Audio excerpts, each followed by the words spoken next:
Hello everyone, நீங்கள்லாம் எப்படி இருக்கீங்க எல்லோரும்? நான் உங்கள் Radhika Srinivasan.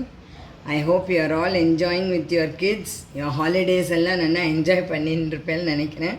Going here and there with your kids, enjoying ஹாலிடேஸ்க்கு. I think you will be travelling also. இந்த தடவை இது மாங்காய் சீசன்னால் உங்களுக்கு நான் போன வாரம் இது போட்டேன், மாவுடு போட்டேன், மிடி. இந்த தடவை உங்களுக்கு மாங்காய் தொக்கு, க்ரீன் சில்லிஸ், தட் இஸ் பச்சை மிளகாயில் எப்படி போடுறது அப்படிங்கிறத நான் உங்களுக்கு காமிக்கிறேன். ஓகேவா? நான் அதுக்கு என்னென்ன இன்க்ரீடியன்ட்ஸ் வேணுமோ பாருங்க. இது ஆக்சுவலாக தொக்கு ஆம்லெட்னு ஒரு மாங்காய் வருது இவ்வளோ ரவுண்டாக. அந்த மாங்காயில் அந்த மாங்காயில் தான் நான் சீவிட்டு போட்டிருக்கேன். இது பெருசாக ஒன்று இருந்தது. ஸோ அந்த மாங்காயில் நான் சீவியிருக்கேன், இதெல்லாம் கிரேட் பண்ணியிருக்கேன். அதுக்கு என்னென்ன வேணுங்கிற இன்க்ரீடியன்ட்ஸ் என்னென்னா, இது 100 grams ஆஃப் க்ரீன் சில்லிஸ். அப்புறம் இதில் மெந்தியமும் பெருங்காயமும் நான் ரெண்டையும் கிரைண்ட் பண்ணி வச்சுருக்கேன். ஓகேவா? இத்தனை போட மாட்டேன், அதுக்கு எத்தனை வேணுமோங்கிறத காமிக்கிறேன். இது டர்மரிக் பவுடர், அப்புறம் இது சால்ட்டு, அப்புறம் இதுக்கு எத்தனை மெஷர்மெண்ட் உங்கள் கோகோனட், இது ஜிஞ்சிலி ஆயில். ஜிஞ்சிலி ஆயிலில் பண்ணால் தான் எல்லா உப்பின்காயும் ரொம்ப நல்லாயிருக்கும். ஒரு கப் இது நான் ஜிஞ்சிலி ஆயில் தான் நான் யூஸ் பண்ணுவேன். பாருங்க, இதையும் ஜிஞ்சிலி ஆயில் தான் நான் யூஸ் பண்ணுறது. ஒரு 2 கப் வேணும்.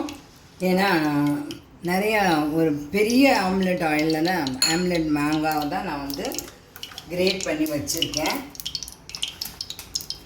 ஸோ மஸ்டர்ட் சாஸ்வே, அதை கடுகு போட்டிருக்கேன். அப்புறம் அதோடு நான் மிக்ஸ் பண்ணி வச்சுருக்கேன்.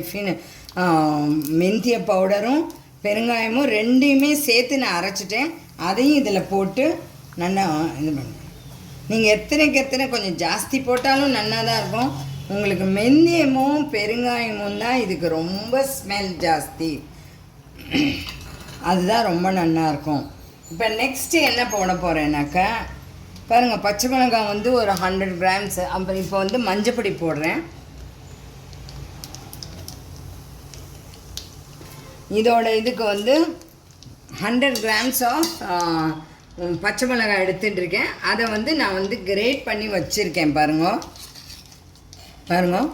அதையும் இதில் போடுறேன் நான்.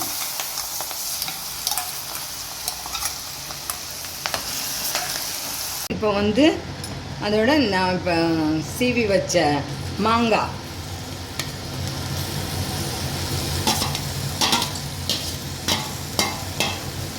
அப்புறம் உப்பு,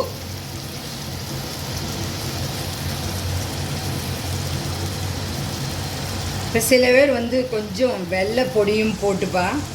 கொஞ்சம் ஸ்வீட், ரொம்ப ஸ்வீட்டாக வராது, கொஞ்சம் ரொம்ப நல்ல காரமாக இருக்கும் இது. அதனால் கொஞ்சம் நீங்கள் வேணால் வெல்லமும் போட்டுக்கலாம்.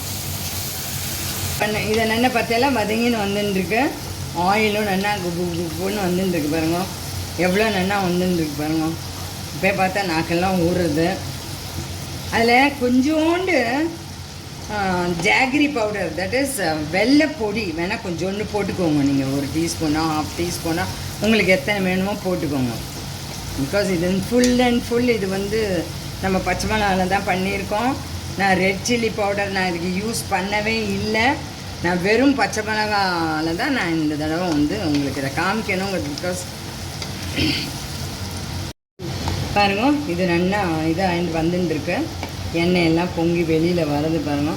இது நல்லா சாஃப்டாகவும் ஆகிடுத்து. இது நல்லா வதங்கி ஆகிடுத்து.